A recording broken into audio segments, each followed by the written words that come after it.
अस्सलामु अलैकुम प्यारे दोस्तों, क्या आपने कभी सुना है कि किसी सांप ने खानाए काबा का तवाफ किया हो? अगर नहीं सुना तो आप इस वीडियो को आखिरी तक ज़रूर से देखें, क्योंकि आज की इस वीडियो में हम आपको खानाए काबा में हुए सांप का एक ऐसा मौजज़ा बताने वाले हैं जिसमें एक बहुत बड़ा सांप अचानक काबा के पास में नमूदार हो गया और खानाए काबा का तवाफ करने लगा। उसके बाद में जो कुछ भी हुआ उसके बारे में जान करके आप लोग भी यकीनन हैरान और परेशान हो जाओगे। तो मेरे प्यारे दोस्तों, इस वीडियो को एक लाइक करके कमेंट बॉक्स में अल्लाहू अकबर ज़रूर लिखें। तो दोस्तों चलिए शुरू करते हैं आज की इस वीडियो को। हज़रत अब्दुल्ला बिन सफ़वान रज़ी अल्लाह ताला अन्हो शाम के वक्त बैतुल्ला शरीफ के करीब ज़मीन पर बैठे हुए थे। तभी अचानक उन्होंने देखा कि खानाए काबा के पास की पहाड़ी से एक बहुत बड़ा सांप नमूदार हुआ। सांप को देख करके वहां पर मौजूद सारे लोग घबरा गए और डर के मारे इधर उधर भागने लगे। फिर उन्होंने देखा कि उस सांप ने खानाए काबा के इर्द गिर्द 7 चक्कर लगाए, यानी कि उस सांप ने काबा का 7 बार तवाफ किया।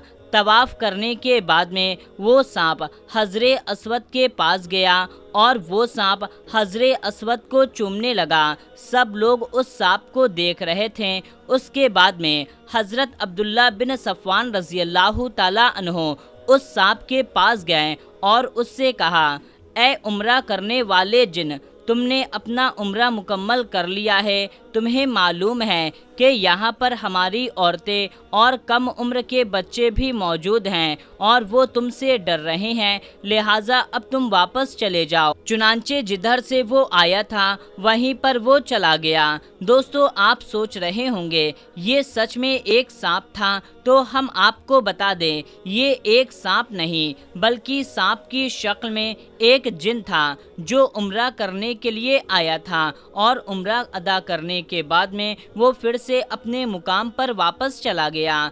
अल्लाह के पैगंबर हज़रत मोहम्मद सल्लल्लाहु ताला अलैहि वसल्लम ने फरमाया कि मक्का और मदीने में बहुत से ऐसे जिन रहते हैं जो कलमा पढ़ कर के मुसलमान हो गए।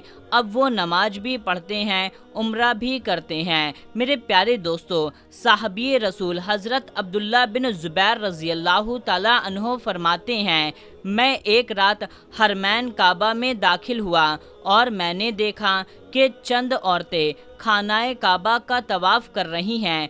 उन औरतों ने मुझे हैरत में डाल दिया, क्योंकि ये औरतें आम औरतों की तरह नहीं दिख रही थीं। जब वो औरतें तवाफ़ से फारिग हुईं, हरम से बाहर निकल गईं, मैंने दिल में कहा मैं इनके पीछे जाऊं ताकि मैं इनके बारे में जान सकूं। मैं उनके पीछे चल दिया।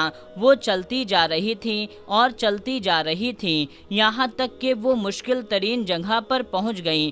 फिर ऊपर चढ़ाई पर चढ़ाई करती गईं। मैं उनके पीछे पीछे चलता गया, यहाँ तक कि वो वीरान जंगल में पहुँच गईं। मैं भी उनके पीछे वीरान जंगल में दाखिल हो गया और मैं वहाँ क्या देखता हूँ कि वहाँ पर कुछ बड़ी उम्र के लोग थे जो वहाँ पर बैठे हुए थे। उन्होंने मुझसे कहा, ए इब्ने ज़ुबैर, आप यहाँ कैसे?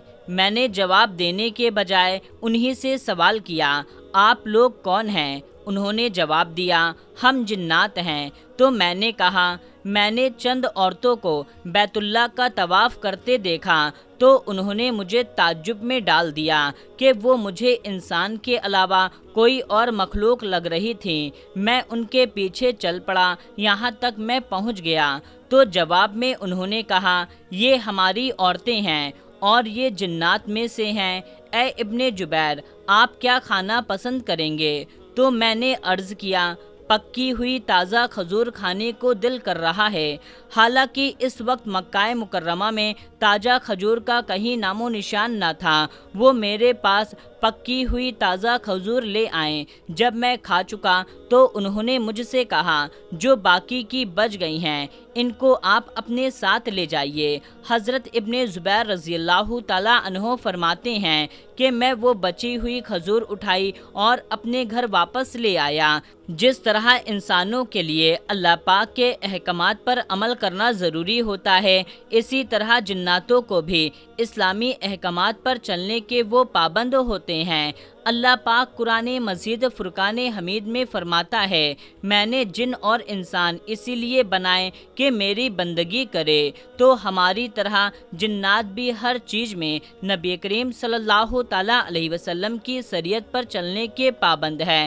مختلف حدیث میں اور روایت میں ہے کہ مسلمان جنات نماز پڑھتے ہیں، روزہ رکھتے ہیں، حج کرتے ہیں، تلاوت قرآن کرتے ہیں، قرآن حدیث اور روایت حدیث انسان سے حاصل کرتے ہیں، اگرچہ انسانوں کو اس بات کا پتہ نہیں چلتا کہ جس طرح سے انسان میں مختلف مذہب کے لوگ ہوتے ہیں، اسی طرح سے جناتوں میں بھی دین اسلام کے ماننے اور نہ ماننے والے دونوں قسم کے گروپ موجود ہوتے ہیں، یعنی ان میں مومن بھی ہیں اور اس میں کافر بھی ہیں۔ ہمارے نبی کریم صلی اللہ تعالیٰ علیہ وسلم رسول ثقلین ہیں، انسان اور جنات دونوں کی طرف نبی بنا کر بھیجے گئے ہیں۔ ثقلین یعنی کہ جنات اور انسان کو کہتے ہیں۔ جو جن آپ صلی اللہ تعالیٰ علیہ وسلم کے دین میں داخل ہوئے وہ مومن کے گروپ میں شامل ہو گئے اور دنیا و آخرت میں اور جنت میں ان کے ساتھ ہوں گے، اور جس نے نبی کریم صلی اللہ تعالیٰ علیہ وسلم کو نہ مانا وہ شیطان ہے اور وہ مومن کی جماعت سے دور ہیں اور ان کا ٹھکانہ جہنم ہے۔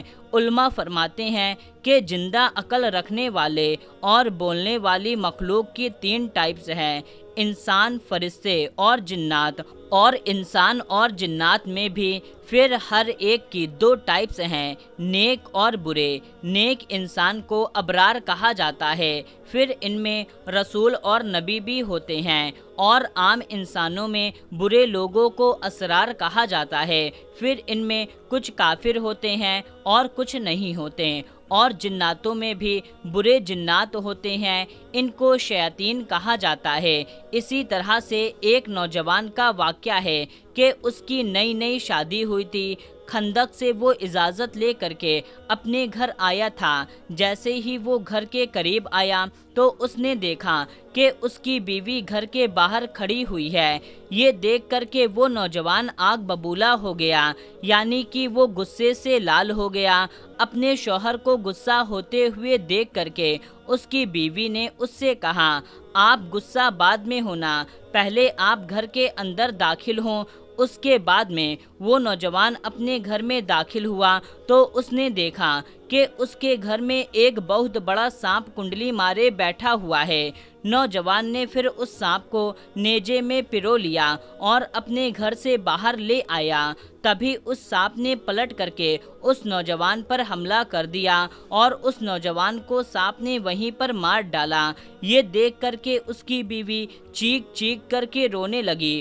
اس کے بعد میں جب یہ معاملہ اللہ کے پیغمبر صلی اللہ تعالیٰ علیہ وسلم کی بارگاہ میں پہنچا تو اس عورت کی فریاد سن کر کے اس وقت اللہ کے نبی صلی اللہ تعالیٰ علیہ وسلم نے فرمایا اے عورت، مدینے میں جن رہتے ہیں جو کلمہ پڑھ کے مسلمان ہو گئے ہیں، اس لیے اگر کبھی آپ کے گھر میں کوئی سانپ آ جائے تو پھر 3 دنوں تک اس کو خبردار کرو، یعنی کہ تم اس سانپ کو 3 دنوں کی مہلت دو۔ اگر وہ 3 دن کے بعد بھی آپ کے گھر سے باہر نہ نکلے تو پھر سمجھ لو وہ شیطان ہے اور پھر اس کو مار ڈالو۔ تو دوستو، اس پر علماء اکرام نے بھی یہی کہا ہے کہ 3 مرتبہ اجازت کافی ہے۔ اگر 3 دن میں وہ گھر سے باہر نہ نکلے یا نکل کر کے دوبارہ گھر میں داخل ہو جائے تو پھر اس کا قتل کر دینا چاہیے۔ لیکن وہ سانپ جس کی دم چھوٹی ہو یا جس کی پشت پر 2 سیاہ لکیر ہو، ان دونوں قسم کے سانپوں کو ہر جگہ اور ہر حال میں قتل کر دینا چاہیے۔ तो मेरे प्यारे दोस्तों, आज की इस वीडियो में बस इतना ही। आपको ये वीडियो कैसी लगी कमेंट करके हमें ज़रूर बताएं और इस वीडियो को ज़्यादा से ज़्यादा लोगों तक शेयर कर दीजिए। तो दोस्तों मिलते हैं, तब तक के लिए अस्सलामु अलैकुम, अल्लाह हाफिज़।